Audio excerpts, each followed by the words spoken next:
With that, Rachel Nichols joins us. Game 1 of the Western Conference Finals in the books. Before I get to that, this has been a topic on our show. So David Stern inherited a league where there was a different champion every year. And though there were some good players like Rick Barry or Dr. J, the league didn't have a lot of dynamic television presence, people. And so David Stern was very okay with big markets and the collaboration of stars because he saw the opposite of that. Now, Adam Silver's different, Rachel. He saw David Stern's version of the NBA, which was stacked rosters, ticked off 90% of the owners, and these big cities often flourishing. So my take has been what you're seeing now in the NBA is this is finally Adam Silver's league. This is what he wants it to be. Do you think it'll work? Well, look, owners want parity, right? Because more guys want a piece of the pie. If one team is winning, 4 or 5 years in a row, that means everyone else is shut out of that playoff money. So owners love parity. This is making a lot of guys who are Adam Silver's boss happy. The little bit of the twist on it is that the general public actually follows the NBA more during dynasty seasons because you get to know the Warriors over time. Your grandma knows who Steph Curry is. Wherefore, when you have different champion after different champion after different champion, we all know who Ant Edwards is. We think he's a star. He's got great charisma. But the question is he breaking through to sort of the regular fan? The NBA needs some dynasties mixed in with the new faces coming in. You need a mix to be popular. So I think it's interesting. The Pacers are the fastest-paced team in the league for 3 straight years. The Knicks are the slowest-paced team in the NBA for 2 straight years. It is a clash. It's a boxing match. Styles make fight. It is a clash of pace. And Indiana's done an unbelievable job to dominate pace against Milwaukee and Cleveland. They set the pace, and they won this series. I'm interested when you talk to people around the league and they look at this these are a clash of, this is like a passing team and a running team in the NFL. Who do people in the league like in the Knicks-Pacers series, which starts tonight?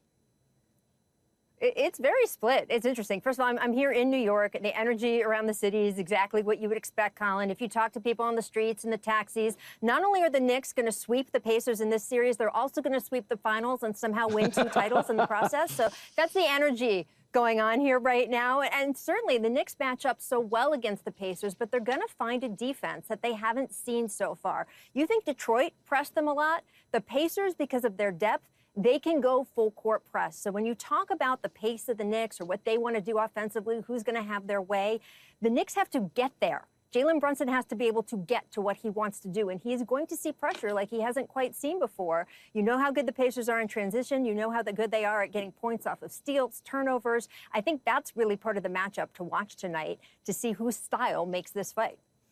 It's funny. 6 months ago to a year ago, Tibbs was in trouble. People were saying the practices are too hard. He doesn't play his bench. This is not working. And today, and I don't know what his contract situation is, but he could probably get an extension. I feel like, Rachel, and this happens sometimes in different industries, the league moved into Tibbs. They were tired of three-point shooting. They thought it was too homogenous and too repetitive, and they wanted half-court basketball. They wanted physicality because fans love the physical. We even see it with Caitlin Clark and Angel Reese. If you're physical, it gets talked about. It's controversial. I feel like Tibbs is now the most secure a New York Knicks coach has been since Pat Riley. What do you hear?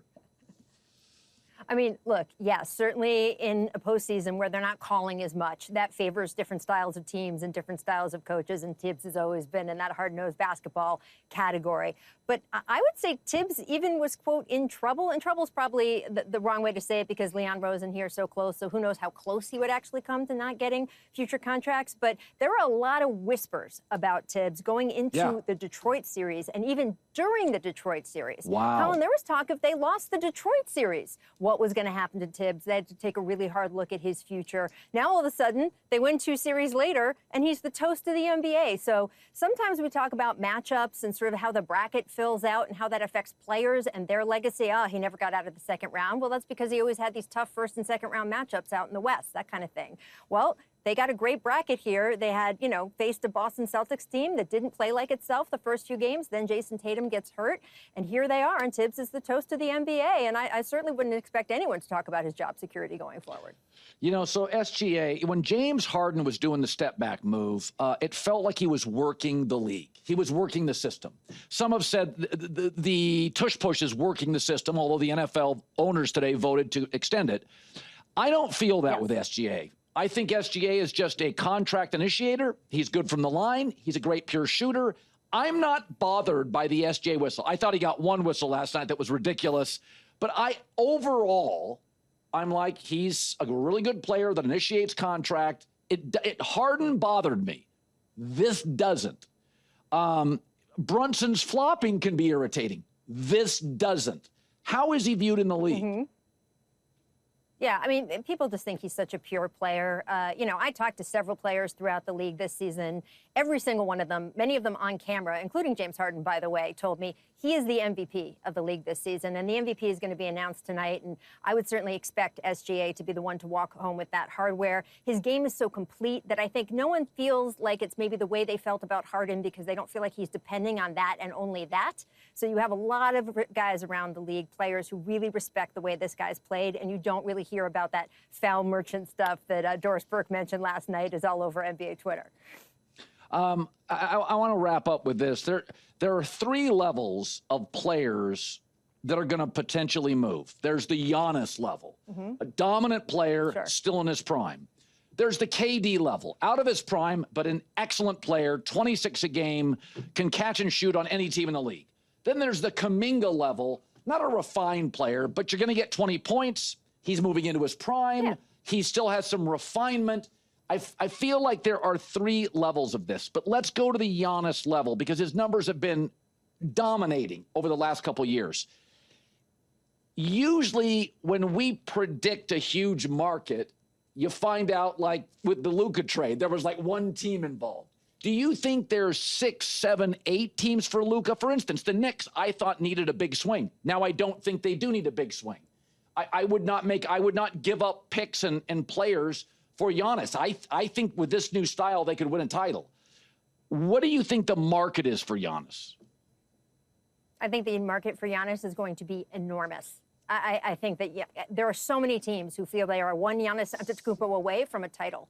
And in this day and age where there is, as you started the segment talking about, so much parity and just one guy who can push you over the edge is rare in today's NBA, and Giannis is that guy. So I think there will be a huge market for him. I think there will be teams that we're not even thinking about who are willing to make deals we're not even believing they're able to make. We've been talking, you and I, Colin, about sort of the top three that people keep talking about. Are the Spurs now going to make a bigger push for Giannis now that they have that number 2 pick that's dangling there that they won in the lottery? The Houston Rockets still going to be the favorite to try to get a player like Giannis. Giannis came out and did an Ask Me Anything Q&A, which is so Giannis, right? When there's trade rumors about him and everything. And gee, who did he name as his number 1 player out there? Who did he say? He said Steph Curry, which is not exactly a veiled sort of reference to the fact that there's been a Giannis-Steph sort of romance over the years. So the Warriors have long wanted to get Giannis. I think there will be a lot of teams in the Derby, and it's just a matter of, does Giannis want to leave? Do the Bucks deal him? And who to? They haven't done that great with keeping guys in their own conference. So Drew Holiday. So I would expect him to go to the West one way or the other. Great stuff. Rachel Nichols, as always. Thanks, Rach. Appreciate it. Thank you.